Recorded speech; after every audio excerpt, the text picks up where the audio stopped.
जय हिंद। आज ये हम क्लास 10th के बायोलॉजी का चैप्टर नंबर 3 परिवहन के बारे में पढ़ने वाले हैं। तो सबसे पहले हम ये समझते हैं कि परिवहन होता क्या है। चलिए, परिवहन को सबसे पहले हम अपने भाषा में समझते हैं। परिवहन दरअसल होता क्या है। अगर मान लीजिए हमारे शरीर में जब कोई भी हम भोजन ग्रहण करते हैं या भोजन ग्रहण करने के बाद हमारा शरीर में होता क्या है, ऊर्जा पूरे शरीर में जाना चाहिए। क्योंकि हम लोग भोजन ग्रहण करते हैं, हमारे भोजन जाता है हमारे पेटों में, लेकिन ऊर्जा हमारे शरीर की प्रत्येक अंग तक जाना चाहिए। हमारे इस उंगली में यहाँ ऊर्जा जाना चाहिए, यहाँ ऊर्जा जाना चाहिए, यहाँ ऊर्जा जाना चाहिए, और हमारे शरीर के प्रत्येक अंग तक ऊर्जा जाना चाहिए। लेकिन हमारे पूरे शरीर तक ऊर्जा जाने के लिए, ऊर्जा को पहुंचाने के लिए कोई ना कोई होना चाहिए। तो पूरा शरीर में ऊर्जा कौन पहुंचाता है? तो हमारे पूरे शरीर में ऊर्जा पहुंचाने का काम करता है परिवहन। क्या करता है? परिवहन करता है। जैसे मान लीजिए अब कोई कपड़ा, जैसे मान लीजिए बनता है दिल्ली में, मुंबई में, और बिहार में आना पड़ता है। यहाँ का कपड़ा बिहार में आने के लिए कपड़ा क्या करना पड़ता है? ट्रांसपोर्ट करना पड़ता है। उसी प्रकार हम लोग जब भोजन ग्रहण करते हैं तो भोजन जाता है हमारे आमाशय में, लेकिन आमाशय से पूरे शरीर के प्रत्येक अंग तक ऊर्जा जाता है। यही क्या कहलाता है? परिवहन कहलाता है। या दूसरा भाषा समझते हैं, अगर हम लोग सांस लेते हैं तो सांस के जरिए ऑक्सीजन क्या होता है? सबसे पहले हमारे फेफड़ा में जाता है, और फेफड़ा से हमारे पूरे शरीर के विभिन्न अंगों तक जाता है, और यहाँ से कार्बन डाइऑक्साइड को लाता है और फिर हमारे फेफड़ों तक, फेफड़ों से फिर बाहर निकल जाता है। ये पूरा प्रोसेस क्या कहलाता है? परिवहन कहलाता है। एक बार पुनः रिपीट करते हैं, जब हम लोग सांस लेते हैं तो ये हमारा पूरा सांस फेफड़ा के जरिए शरीर के विभिन्न अंगों तक जाता है, और हमारे शरीर के विभिन्न अंगों से कार्बन डाइऑक्साइड को फेफड़ा तक लाता है, और पुनः ये फेफड़ा शरीर से बाहर निकल जाता है। ये क्या कहलाता है? परिवहन। क्या कहलाता है? परिवहन। चलिए इसका परिभाषा पढ़ते हैं। इसका परिभाषा क्या है? उपयोगी पदार्थों को उनके मूल स्रोतों से शरीर की प्रत्येक कोशिका तक पहुंचाना। देखिए, उपयोगी पदार्थ क्या हो गया? जैसे हमारे लिए ऑक्सीजन हो गया। ऑक्सीजन क्या है हमारे लिए? उपयोगी पदार्थ है। तो उपयोगी पदार्थों को उनके मूल स्रोतों से शरीर की प्रत्येक कोशिका तक पहुंचाना। जैसे हम लोग जब सांस लेते हैं तो ऑक्सीजन हमारे लिए उपयोगी पदार्थ है। इस ऑक्सीजन को ये फेफड़ा शरीर की प्रत्येक कोशिका तक पहुंचाता है। शरीर की प्रत्येक कोशिका तक पहुंचाना। तथा अनुपयोगी और हानिकारक पदार्थों को, जैसे जब भी हमारा कोशिका तक चला जाएगा तो कोशिका से निकलता है CO2। क्या निकलता है? CO2, carbon dioxide gas. पुनः इस कार्बन डाइऑक्साइड गैस को, मतलब हानिकारक पदार्थों को, कोशिका से निकलकर गंतव्य स्थान तक पहुंचाना। जैसे कोशिका से CO2 निकलता है, इस CO2 को निकाल करके हमारे फेफड़ा तक लाता है। कहाँ तक लाता है? हमारे फेफड़ा तक, मतलब गंतव्य स्थान तक लाता है। और ये फेफड़ा से क्या हो जाता है? शरीर के नाक के माध्यम से बाहर निकल जाता है। पूरा ये प्रोसेस क्या कहलाता है? परिवहन कहलाता है। क्या कहलाता है? परिवहन कहलाता है।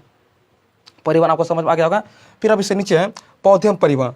दरअसल पौधे में परिवहन, अब पौधा है ना, पौधा हम लोग तो समझ में आ गया कि चलिए हम लोग भोजन ग्रहण करते हैं और ऊर्जा पूरा शरीर में जाता है, और कार्बन डाइऑक्साइड के माध्यम से कोशिका में जाकर ये ऊर्जा टूटता है। लेकिन ये पौधे में परिवहन कैसे होता है?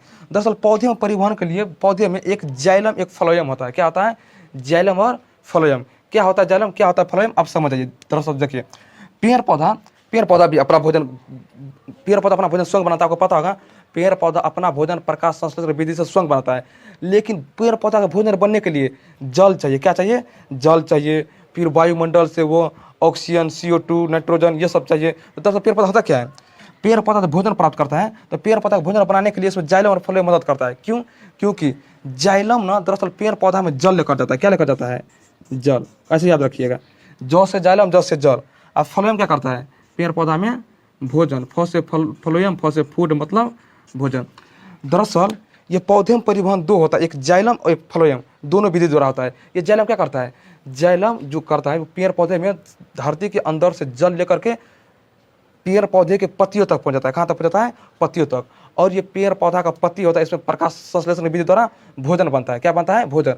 अब पुनः इस भोजन को इस पौधे के विभिन्न अंगों तक पहुंचाने का काम किसका होता है? फ्लोएम का। किसका होता है? फ्लोएम का। दरअसल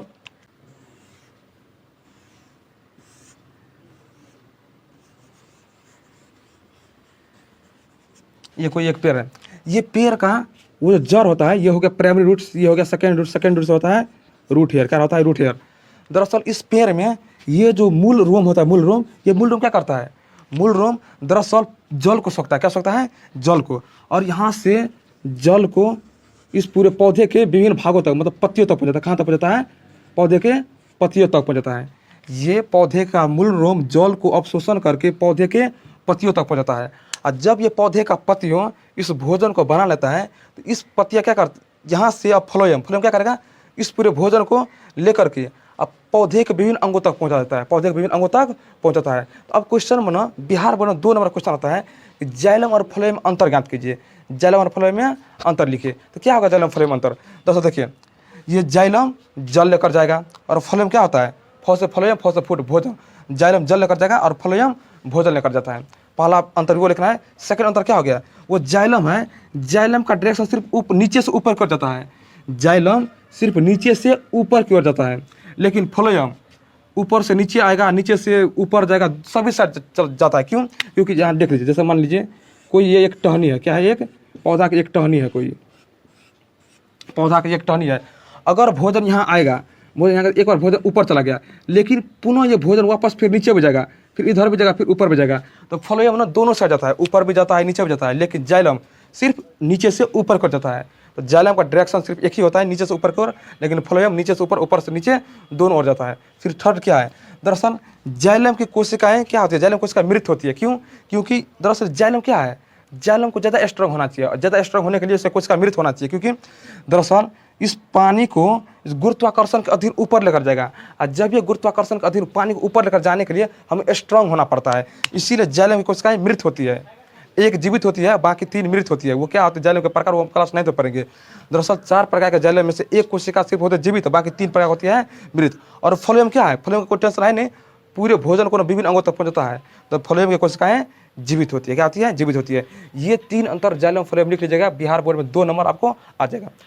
चलिए अब हम समझने वाले हैं वाष्पोत्सर्जन के बारे में। ये वाष्पोत्सर्जन क्या होता है, दरअसल समझिए, पेड़ पौधा ना, दरअसल ये जाइलम क्या करता था, जाइलम का मेन काम होता था जल लेकर जाना, लेकिन ये जाइलम ना थोड़ा बकलोल तरह है। दरअसल जितना पानी भोजन के लिए चाहिए उससे ना ज़्यादा पानी लेकर जाता है, लेकिन पेड़ पौधा क्या करेगा, जितना पानी से भोजन बनेगा उतना ही पानी से बनेगा ना। अब ज़्यादा पानी से थोड़ी बना लेगा, जैसे हम लोग दाल सब्जी बनाते हैं तो क्या जितना मन हुआ उतना पानी दे देते हैं। अगर मान लीजिए 1 केजी दाल बनाना है तो 50 केजी पानी दे देंगे, तो ये पानी छुछुर ना हो जाएगा। इससे बचने के लिए क्या होता है, दरअसल ये जाइलम है वो पानी को ज़्यादा लेकर जाता है, इसीलिए जितना को भोजन बनेगा उतना भोजन बनता है। बाकी का जल क्या करता है, तो बाकी का जल ना जो पत्तियों में होता है रंध्र, क्या होता है, रंध्र, ये रंध्र के द्वारा बाकी पानी भाप बन के हमारे वायुमंडल में चले जाती है। इसीलिए जहाँ जितना पौधा होता है वहाँ वर्षा इतना ही अधिक होता है। जैसे अमेजन के जंगल में ना पौधा बहुत ही ज़्यादा है, इसीलिए यहाँ ना रोज़ 3 या 4 बजे वर्षा हो ही जाता है। लगभग समझिए वर्षा ना उठोना लगा लिया, उठोना जानते हैं ना, मतलब रोज़ को रोज़ वर्षा 2 या 3 बजे हो ही जाता है, क्योंकि पानी मतलब पेड़ पौधा ज़्यादा है, भाप बन ज़्यादा उड़ता होगा, रोज़ को रोज़ वर्षा हो जाता है। इसीलिए अपने लेफ्ट में ना 3 या 4 पौधा लगाना ही चाहिए।